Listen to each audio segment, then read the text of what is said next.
Yo, what's up, my friend? Today, I want to share with you the truth about not just getting shredded, but being able to stay lean all year round and how I wasted so much time and energy doing this the wrong way. And I spent years messing it up. You don't have to go through all that pain, my friend. This episode is going to be golden.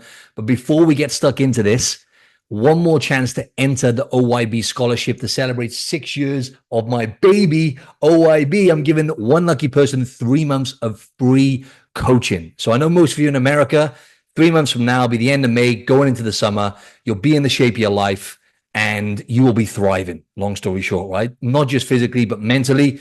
And all you've got to do is apply. The link is just in the show notes. I'm choosing the winner based on their why. And I'm actually going to be giving away 5 partial scholars as well, 5 partial scholarships, because we've already had so many applicants. And I haven't even put the post out yet on Instagram, which is going out on Friday. This is insane. So you've got to be in it to win it. As I say, 5 partial scholars will be given away. Choosing the winner based on their why. Click the link in the show notes. Do yourself a favor. This is a golden opportunity. Let's get stuck in, my friend. So first of all, let's talk about the mistakes when it comes to people trying to get shredded, trying to get ripped, and struggling to really maintain that, right? Some of the biggest mistakes that I actually made was not focusing on the foundation, right? So when I look back, it's actually really, really simple, right? Strength training, movement throughout the day, sleep and stress. They're the 2 big rocks, which I'm going to touch on. People overlook these. Forget about getting lean and staying lean if you're not aware of these 2 things and managing them. And then also just mindset, right? A lot of the times people most, to be honest, the big piece is mindset, right? Self-sabotage, perfectionism. I used to struggle with this. I used to be world's worst, being a type A. Also, the all or nothing mentality, emotional eating. I've been through it all, my friend. I've been down to the trenches, as you know, worse than most with these things. Just because I've always been in good shape, right? That doesn't mean I haven't had worse internal struggles than a lot of people here. I'm not trying to make this into a competition, but I just want to hammer that home, right? I can relate to all the struggles you're going through. Plus, I'm a type A. I'm a high achiever, right? And I know a lot of you listening to this, you're growth minded. Otherwise, you wouldn't be listening. So with that being said, listen up. The biggest mistakes I used to make was cutting carbs, right? This is a common one. I used to actually think this as well, right? Having no carbs in the nighttime. Where did that come from, right? And we used to have this funny thing in the UK where we would say no carbs before Marbs. Marbs is Marbella. It's like a holiday destination, right? And we would try and cut carbs to get lean. And then I realized further down the line, this makes 0 sense. In fact, all I was doing was slowing down my performance in the gym, overly restricting by cutting out like too many different carbohydrates, which was just not necessary. But 3, what it did do, the benefit of that, of cutting down on carbs, was I ate more vegetables. I cut down on like starchy carbohydrates and sugar and ate more vegetables, which at the time was a good thing. But that was a big one, right? When I competed, what I realized then was, like I said in the last episode, 26, 27, 28, I was competing. And that's when I realized, oh, shoot, I got all this wrong because I was eating like 300 grams of carbohydrates leading up to the show. So every meal would be loaded with sweet potato, rice, or both. Even I had these protein pancakes leading up to the World Championships back in 2016, which were like high in sugar and carbohydrates. But I looked better. I felt better. And there's just no need. And I realized then, oh, that's what it is. So when you get lean, you actually become more insulin sensitive, number 1. Also, it fills your muscle bellies out as well. So you actually look better when you're lean and you have more carbs as a side effect. But more importantly, that performance and that feeling of it feeling easier. Like I said last time, when you're having carbohydrates regular, sometimes it almost feels too good to be true, right? And it's like, wow, this is good. But the other thing then was manually burning calories, right? Overdoing carbohydrates. Big mistake that I made was trying to I want to get lean, so I'm going to burn more. I'm going to increase the energy output to lose fat, which again sounds logical, but it's BS. Because when you do that, your body gets more efficient with calories when you're overdoing cardio. So when you go to the gym, for example, let's say you spend 45 minutes on the treadmill, that's 5% of your day you're burning calories, right? Roughly. I'm not the best at maths. But then when you go to the gym and you lift weights, your body's burning more calories for especially the 12 hours after, when the protein synthesis is really high. Let's just say 12 to 24 hours after, up to 2 days after. So would you rather be, let's just say 12 hours, would you rather be burning more calories for 50% of your day by lifting weights and doing strength training appropriately, which I'll touch on, or go and do cardio, burn calories at the time, but there's no afterburn. So then the metabolism goes back down to the normal rate, whereas the metabolism's elevated after strength training, right? Now, I've lifted weights for a long time now. We're talking almost 2 decades consistently, right? So I was still lifting weights, but I was interfering with this by overeating, and then trying to combat that by doing more cardio, trying to burn those calories that I ate, the extra calories, by overcompensating with cardio. And then all I was doing is I was in this hamster wheel where I was just chasing my tail and actually not losing any fat, right? Because it was too extreme and not sustainable and not smart. The other big one then is kind of alluding to that, right? I used to overtrain and undereat. So like I said before, this hasn't always been the case, and I could get away with overtraining. The thing is, when I was in my 20s, I noticed up till about 26, 27, maybe even 28, I could train like an absolute beast, right? I actually had a shout out to this woman called Lisa Gelsey, right? Legend. She was like a ex-bodybuilder, and I struggled bringing my legs up for one of my shows back in the day. Just to give everyone some clarity on this, I don't compete anymore. I haven't competed. Last show I did was actually, I did one show in Australia in 2019, sorry, that was the last show I did. And then prior to that, it was 2016, the show before that, right? But I went through a little period of time there from like 2013 to about 2015, 2016. I think I competed like 8 times within those 3 years. And then I've competed 9 times in total. I just want to be clear, like that's not something I do anymore. This was the old me. But yeah, my legs were lagging, right, on the stage. So I literally hired her just to train me for legs, right? And she used to absolutely annihilate me. My legs still grew, but if she did that same thing now, if I had her as a trainer now, I wouldn't get the results, because you can't recover the same as you get older. And also with the way my lifestyle is now as well. And also, it's just not the smartest way to do it anyway, right? So that's just an example, right, where I would overtrain.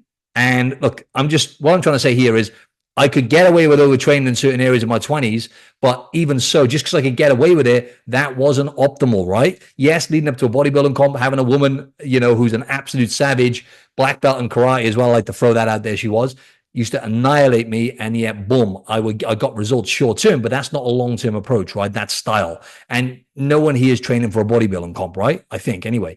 So that sets you up to failure, right? So I would overeat most weekends, or I would just eat whatever I wanted in my early 20s, like I said. And then let's just fast forward to like late 20s, where, I would eat too much on the weekends, and then I would basically try and make up for that by hammering my legs. And that's another thing, a lot of people are driven by self-hate, and this does not get you anywhere long-term. When you hate certain parts of your body, don't get me wrong, I was in good shape when I was punishing myself in the gym because I didn't like my legs. Like I said, that was a lagging body part. So what I would do is I would overeat, for example, on a Sunday, let's just say, and then boom, Monday, I would smash my legs in the gym to punish myself, right? I'm sure a lot of you can relate to that, right? You really lack self-compassion in certain areas, especially if you're a type A. And then what you'll do is, if you overdo it, you'll try and overcompensate by either A, doing loads of cardio, or B, punishing yourself in the weights room, or C, both, right? And then ultimately that just gets you in a vicious cycle, and you need to learn to love your body, right? Which is another conversation. And that's when I got to the point where, oh, wow, I'm actually in great shape all year round, because now I'm doing it the smart way, which is what I'm going to touch on. So overtraining and undereating equals setting you up for failure, my friend. Another mistake then was fats versus carbs, right? I used to obsess over macros too much. Now, obviously, you need to know your macros and how much protein you need to hit and how many calories. But like I said last time, that's the mechanistic value of food, which has value. But it's the behavioral aspect in terms of why you eat, how certain foods make you feel, and all that really gets you to that next level. So that being said, though, it still is important to understand that when calories and protein are equated for, fats and carbs don't make any difference to body composition. In other words, when it comes to losing fats, people always sweat the small stuff and they overthink how many grams of fats and carbs they should have, when in reality, that is just personal preference based on you as an individual. For example, some people do higher carbs. People who are, type A, stressed, working a lot, maybe they don't get the best sleep. Having low carbs or very low carbs, or going keto for that person generally is not going to be a good idea, right? There's research to show, obviously, when you have, this is putting it into layman's terms, but having carbohydrates equals more serotonin release in the brain, which helps you feel more calmer, improves your mood, your sex drive, those kind of things. And it can have a nice calming effect in the evenings, right? Which is what I'm going to get to. So all that to say, I used to obsess too much over fats and carbs. How many grams should I have? I need to have 356 grams of carbs. When the reality is, what I needed to do is be more intuitive and understand, how do carbs make me feel? How do I feel when I have this amount of carbs? Do I perform well in the gym? How's my gut health? How's my mental clarity and cravings when I have more fats and less carbs? That is the next level. Again, it's the understanding of how you feel and perform when you're having certain foods. Goes back down to health, right? The health is the foundation. So I used to obsess too much on fats and carbs and not focus really on the two big rocks. Well, I did focus on these, but I oversweated the things when it comes to fats and carbs, and I wasn't prioritizing. I was hitting my protein target, but back then I didn't really know, if I'm honest, that actually if I just, eating a little bit of a calorie surplus and hit my protein target, I'll build muscle, right? Providing all the other stuff is covered, right? I'm training properly, I'm getting good sleep. And actually, if I want to lose fat, I've just got to ramp my protein intake more up higher.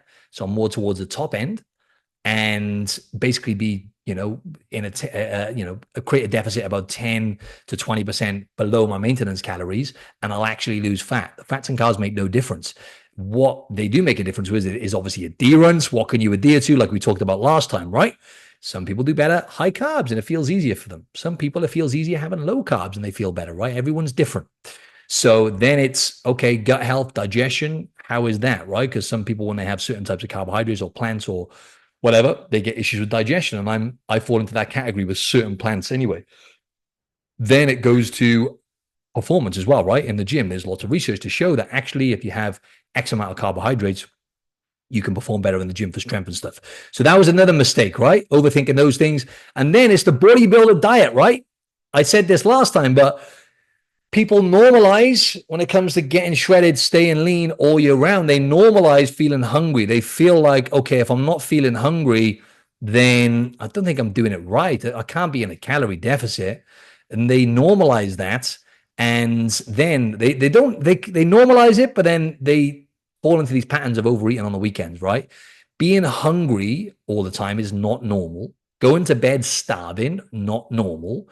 Yes, making friends with hunger, for example, is actually good if you go to bed and you feel a little bit hungry before you go to sleep. Like you feel, oh, I could eat something now. Not really hungry, but when you feel like, oh, I could eat something. That's good, because that means, number one, you've digested your food, like pretty much. I'm just putting it into layman's terms, which is better for sleep, right? You want to give it at least 3-4 hours before you go to sleep. Let your food digest, especially if you're having a big meal, 3 hours minimum. And then number two, it's, if you're starving going to bed, like I was doing certain bodybuilding comps, right? Then you are going to have a negative impact on sleep normally. Cortisol levels are going to be a bit too high. And the most important thing, you're not going to be able to stick to that, right? Going to bed starving all the time. And then people follow an approach which is too restrictive with diet. They might be following a rigid meal plan. And I'm telling you now, the second you feel like you're hungry all the time and that you don't enjoy your meals, or your meals are just getting a little bit boring and bland, that's when you're in trouble. And that's when you're going to go back to old behaviors at some point, because it doesn't feel sustainable and you can't keep that going forever. You have to have a strategy, right? So the other thing then was obviously tracking numbers, right, over actual health, and getting over obsessed with. I remember there was a time when I was tracking and I was trying intermittent fasting.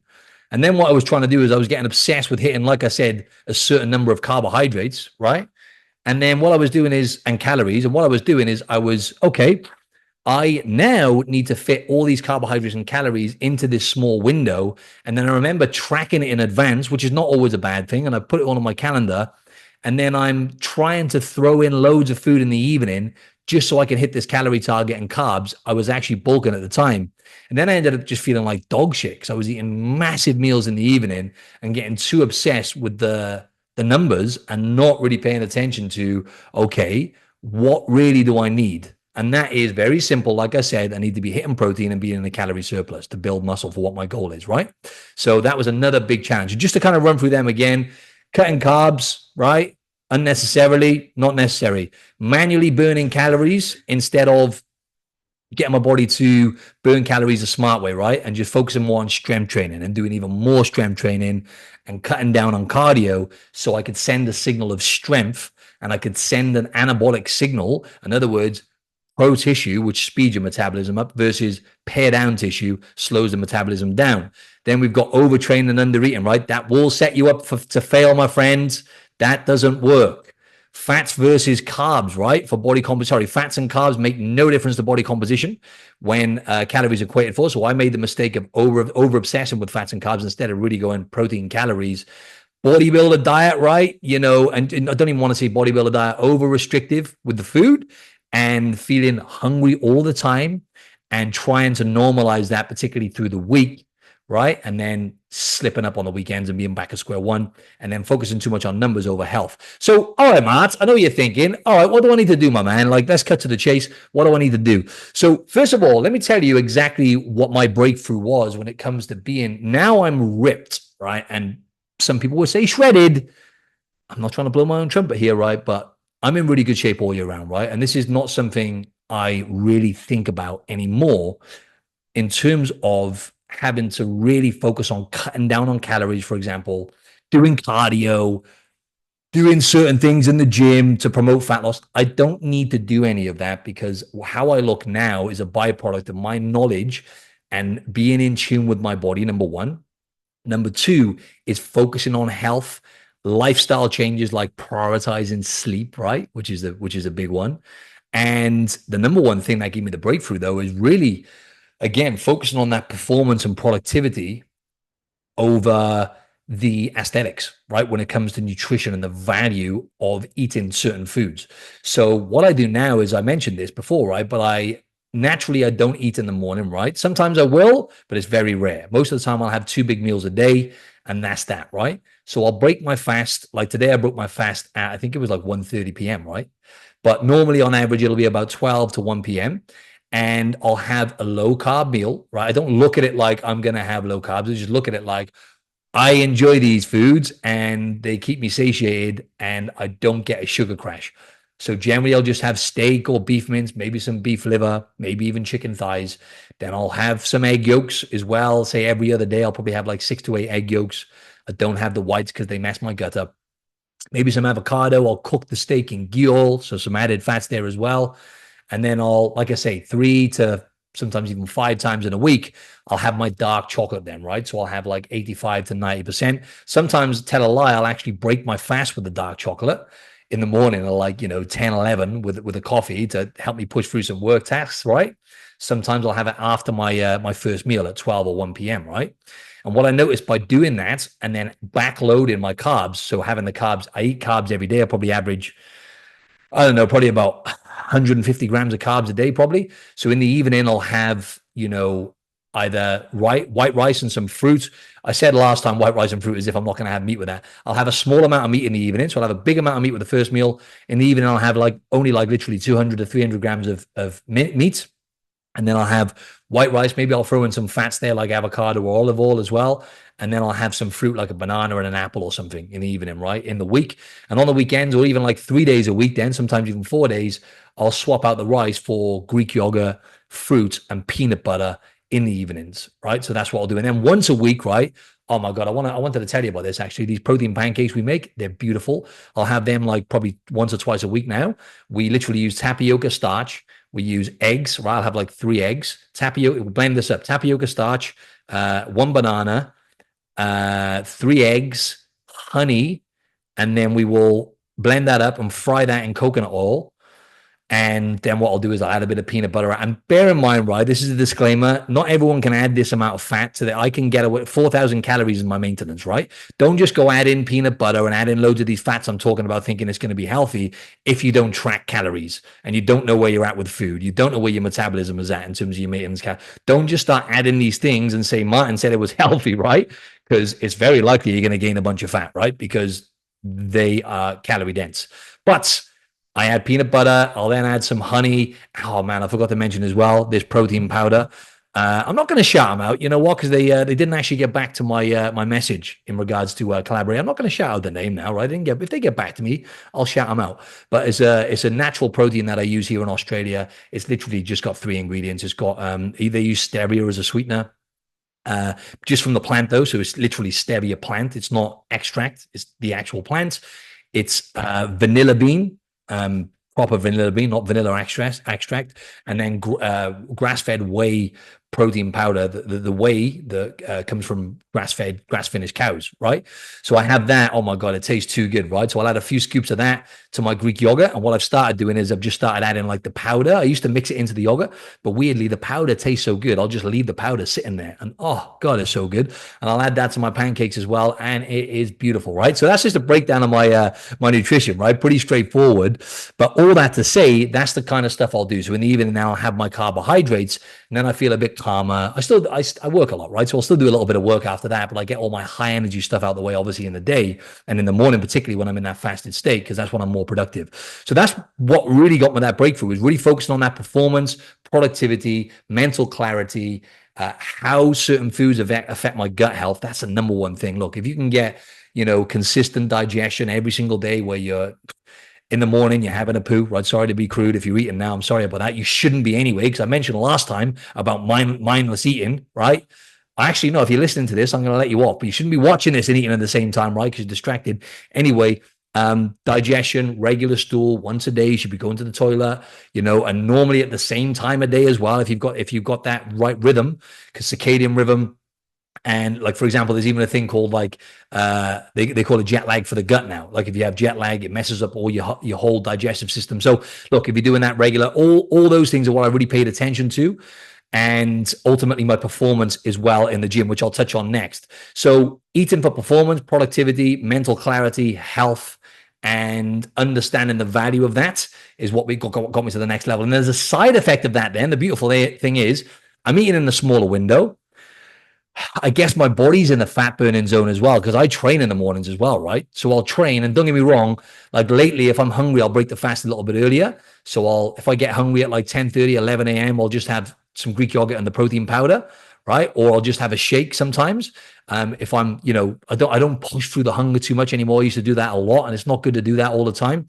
So long story short, where was I going with that then? So anyway, all that to say, where was I going to go with that, ladies and gents? I've lost my train of thought. That's where I'm at with that anyway. So performance, productivity, mental clarity, and ultimately eating for those reasons. That's what I was going to say. So I'm in a fasted state after training, right? And when you drag that fast out, I used to do this for bodybuilding comps. I'm not necessarily advising people do this, depending on where you're at in your journey, but you're in your fat burning zone, right? So you deplete, or you at least reduce your glycogen levels in the gym, pretty much degrade them or deplete them. Then after that, you're in your fat burning zone. So naturally, I probably find it easier to stay lean because, I've got a smaller window to eat my food. I'm in the fat adaptation phase after training, right? Well, my body's probably just chewing up more fat because I've depleted my glycogen after training. But more importantly, I built that foundation I'm eating, as you know, as I've just explained there, I'm eating all whole foods. That's the number one thing, right? Over all these years, I've just gradually, increased my percentage of whole foods by probably, let's just say on average, 5% a year, right? Boom, boom. So it went from like, 60% whole foods to 70% whole foods to 80% to 90%. Now it's probably 90 to 95% whole foods, right? So that's the main reason why it's easier to stay leaner all year round. The other thing then is training smart, right? Like I said, overtraining. So what I used to do is I used to do the bro splits, right? And what I would do then is obviously you're doing a lot of volume per session. So I train legs one day, back one day, chest the other day, and hammer each body part. Research is clear on this. You'll get way better results for building muscle. I know fat loss is the topic here, but building muscle and results by spreading that free. So instead of training legs once a week and hammering them, for example, and doing, say, an hour on legs, doing 20 minutes on a Monday, 20 minutes on a Wednesday, 20 minutes on a Saturday, on a Friday, for example, right? As part of maybe a full body workout, will get you way better results. You'll build muscle better, providing you're following a proper program, and you're doing the appropriate amount of volume for your body and what you want. And that's where there's so much different nuance, not just for nutrition, but for training for each individual. You'll get way better results. So I actually started doing that I was probably about 28 or something like that. I started training full body. I started following this program and had insane results. I hit my PB on deadlifts from doing full body 3 days a week. And what I was doing is I was doing three resistant band sessions each day on the days in between, but just really low intensity, getting a light pump on, full body, literally 10 minutes, 3 times a day, low intensity, speeds up recovery, speeds up your metabolism, makes you stronger because you're sending the muscle building signal, but you're not stressing out the muscles. You're just basically getting a pump on them. And I deadlifted 220 kg for one rep. At the end of that, I think I squatted 180 kg, right, for a few reps, I think it was. And I think I hit my bench PB of like maybe 160, I think it was, K. So insane, right? And that was, there's loads of different ways you can go around this, but that was simply from training at a moderate intensity more frequently. Going back to what I said, you have to hit the body parts 2 to 3 times each week, right? Frequency is king. What's also equally as important is remember the body basically is either recovering or it's adapting, right? If it's recovering, then it's prioritizing recovery instead of adaptation. You want to get your body to adapt to what you're doing, right? Get stronger and build muscle. So if you are hammering your body parts, you're doing too much volume but overtraining, your body's going to constantly be prioritizing recovery, which is why I say to people, yes, you should feel like you've done something the next day once you've trained, maybe a little bit sore, but you shouldn't be like you can't walk. You've done too much if that's the case. You've overdone it, and then your body's going to prioritize that recovery over adaptation. It's going to slow down progress. And people always judge a workout based on how much they're sore, and that is dumb. As I say, it's pretty much the opposite, right? It's literally, if you feel sore for longer than a day or two, you've overdone it and you're going to slow down progress. So that was an absolute game changer for me, because when we talk about getting lean, when you're overtraining, what you're going to do then is you're likely going to feel hungrier. And if you're under eating on top of that and you haven't got a solid relationship with food, like, this is not to take anything away from anyone, but if you were shredded all year round, you wouldn't have listened this far through, probably. Maybe you will, but if you were ripped all year round and everything feels easy to you and nutrition's automatic and it's seamless like it is for me, you probably wouldn't have listened this far, right? So the likelihood is you could be overtraining, under eating, and then what happens then is you're going to overeat on the weekends and you're just going to be chasing your tail. Also, your hormones are going to be out of whack as well, which then is going to promote hunger. And if you haven't got that foundation solid in terms of the quality of foods that you're eating, then you will constantly be, overtraining, under eating in the week, for example, maybe overeating on the weekends like I was, and then essentially just chasing your tail and getting nowhere, losing fat, gaining it back, or at best, staying the same and not getting to the next level with your leanness, if you like, right? So that was a big one. Biggest ROI I had was tracking my sleep. I used a sleep tracker. I think it was back in 2020 for the first time, and absolute game changer. What blew my mind was I thought I was sleeping for 8 hours a night, but then the reality was I was sleeping for 7 hours, because you're actually awake for like an hour without even realizing it. Most people, right? Without even noticing. Then it was, oh, wow, what food does to you in the evenings, right? So if you eat within 3 hours of bedtime, because I have big meals, like I said, it would mess up my recovery and my HRV. My heart rate variability. When that's higher, it's better. When it's lower, it's not so good. And it would drop my HRV when I had those meals. And there was loads of other things as well. That has given me the biggest ROI. Obviously, I use one of the rings now to track. I also use 8 Sleep to regulate the temperature of my mattress. And that was the biggest ROI. I'm not saying everyone has to spend all the money on these things, but even if you've got like a basic tracker like an Apple Watch or a Fitbit, it'll give you an idea. But more importantly, you've got to have that sleep routine in place. My non-negotiable now is no electronics at least an hour before bedtime, say 1 hour to 90 minutes before bedtime, zero electronics. I will read a book. Instead, I'll get all my stuff ready, prepare for the next day, get my gym kit ready, all that stuff. And then I'll just read for like half hour before sleep. And I enjoy doing that now, right? It helps me wind down. I'll take my supplements like my magnesium, sometimes ashwagandha, and having that sleep routine sets you up to win the next morning. And going to bed at the same time as well, that one's overlooked. Go to bed at the same time. The regularity is the most important thing for circadian rhythm and all those kind of things. And you're just never going to get to that next level of leanness and be able to maintain that and health if you don't prioritize sleep and make that, non-negotiable, right? If it's all over the place and you're just guessing and you're listening to this now and kind of going, nah, I sleep quite well, but you don't know, and you're just kind of telling yourself that story and you're still overweight, fix your sleep, right? Fix your sleep. And also, even one night's poor sleep it'll change all your hormones. You basically will even one night's poor sleep, I think, or just when people are sleep deprived, they eat 44% more calories, right? There's loads of research on this. I'm not going to go too far down that rabbit hole, but that was the biggest game changer for me. And then that goes hand in hand with the other big rock then, right? Which is stress and having coping mechanisms in place for stress. And this is why most people mess up, because they really they don't have the coping mechanisms in place for stress. And for me now, I go for a walk after I've eaten. That really helps at the end of the day in particular. It really helps me digest my food and reduce my stress levels. I'll do some breath work. I don't do that every single day anymore, but I do that most days. Like I'll take a break out of my day and do it, or just do some in the shower before I go to bed. And just having the ability to calm your nervous system down is really, really important. And then really just not overdoing the stress, because I'm constantly aware of it now because I track my sleep and recovery. I know, and I can feel it a lot of the times anyway, but I know because it's constantly, if I had a poor recovery or my HRV was down or my recovery wasn't as good, my sleep wasn't as good, I've got the data now, and what gets measured can get managed. So then you can kind of, the sweet spot with training, and you got to know when to push and when to pull with your training. If you don't have that awareness, you're never going to get to the next level of leanness, because that's going to impact all of your decision making with food, your hormone profile. I keep going down the list, right? So look, just want to wrap this up now in terms of why most people fail. And I want to give you some actionable steps so you can leave this with some things to implement. Most people fail because I'm going to do a whole podcast on some of these things here when it comes to metabolism. Most people fail because they haven't built the foundation with their metabolism, right? Their metabolism is underdeveloped and they need to reverse diet. Most of you listening to this, if I'm saying reverse dieting right now, and you're like, I've heard about that, or I've tried it, but I didn't really get much from it, or I've just never done it, or I don't really know what that entails, you're missing out on being able to get healthy, balance your hormones out, get stronger and hit some PBs, build muscle, and then eventually get to a point where it feels easy being lean all year round. You have to develop your metabolism.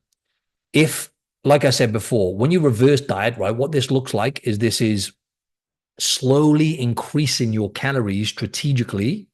It's not as simple as that. I always look at food quality. I always meet the client where they're at in terms of their previous behaviors with food and stuff like that, right? It's not just eat more. A lot of people have struggled their whole life with their weight. If you just say eat more, that's not how it works.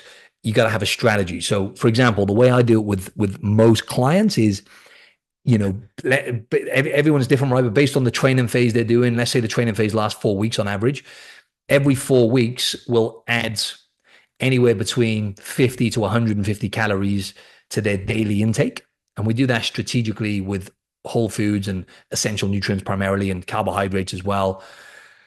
Obviously, it's different from person to person, but that's roughly how it looks, right? And then what happens over time is they build muscle. They get rid of the cravings or reduce the cravings because they're now fueling their body to perform. And I love this mantra of I eat to build, right? That's the way you need to look at things when you reverse dieting and build a muscle. I eat to build. You need to fuel your body so you can maximize your performance in the gym, build muscle, and recover properly, right? So people have, I don't want to say damaged metabolism, but it's underdeveloped and it's inefficient, and their maintenance calories are too low to sustain fat loss. So you got to reverse diet, build. And when you reverse diet, you look and feel better anyway. By adding muscle to your body, you don't get bulky. You just look tighter, more sculpted, and more athletic when you do that, because it makes you look like that just by adding muscle to your body, even if your body fat percentage doesn't change. So that's a big missing piece, is people haven't done reverse dieting, and 90% of people need to do that properly and strategically. Emotional eating, as I say, restriction and hunger mismanagement, over restricting, not understanding the triggers for emotional eating as well, and not having a strategy, right? Over restricting, feeling hungry in the week and stuff, and just kind of normalizing that, and then sabotaging on the weekends, right? That's a whole nother rabbit hole, but that's a big one.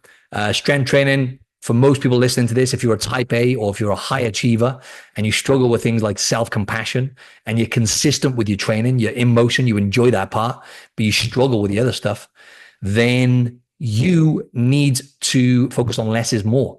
When it comes to the volume in the gym, train smart instead of hard. Moderate intensity done smart with the appropriate volume per session, the appropriate amount of frequency per body part, is what's going to get you to maximize results with your results in the gym. And then as a side effect, fat loss comes with the fact that you build a muscle, building your metabolism up, and your body starts burning more calories by itself, right? When you get the nutrition piece in line, which is the other stuff I mentioned, right? The other big one then is not moving enough throughout the daytime. People think they have to allocate walks in, which is good if you can do that, right? But even just moving around, and if you haven't, again, what gets magic can get managed. If you haven't tracked your steps and you have no idea, right? So just move more, even if it's 2,000 more steps throughout the daytime, or find ways to stack on walking. When you're sat down looking at social media, like most of you do, let's just be honest, or checking emails, whenever you're sat down, move, just pace around, right? You can add up thousands of steps and burn thousands more calories. As I mentioned, sleeping, neglecting that is a big issue too. So I'm just going to wrap it up there, ladies and gents. They're the kind of the big takeaways, right? If there's one or two things you can implement after this, just to really summarize it. Number one, you need to focus on reverse dieting and focusing on building muscle as your main goal for a period of 6 to 12 months, all in all. You can throw in some mini cuts there if you do it the right way, but all in all, you want to spend most of that time reverse dieting, building muscle, and repairing the damage from losing fat, gaining the back. Otherwise, you're just always going to be trying to burn more and eat less, and you're never going to get to where you want to go. You're always going to be stuck where you're at now, or just never getting or reaching your full potential with your body and your health. It's just as simple as that, right? I'm telling you, because I've coached hundreds of men and women. I've been through my own journey.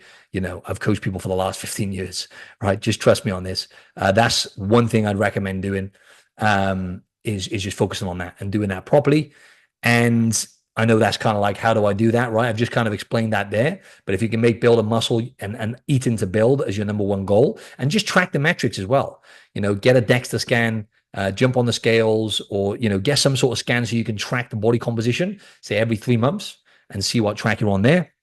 And the other thing I'd really recommend then is really focusing on training smart instead of training hard, right?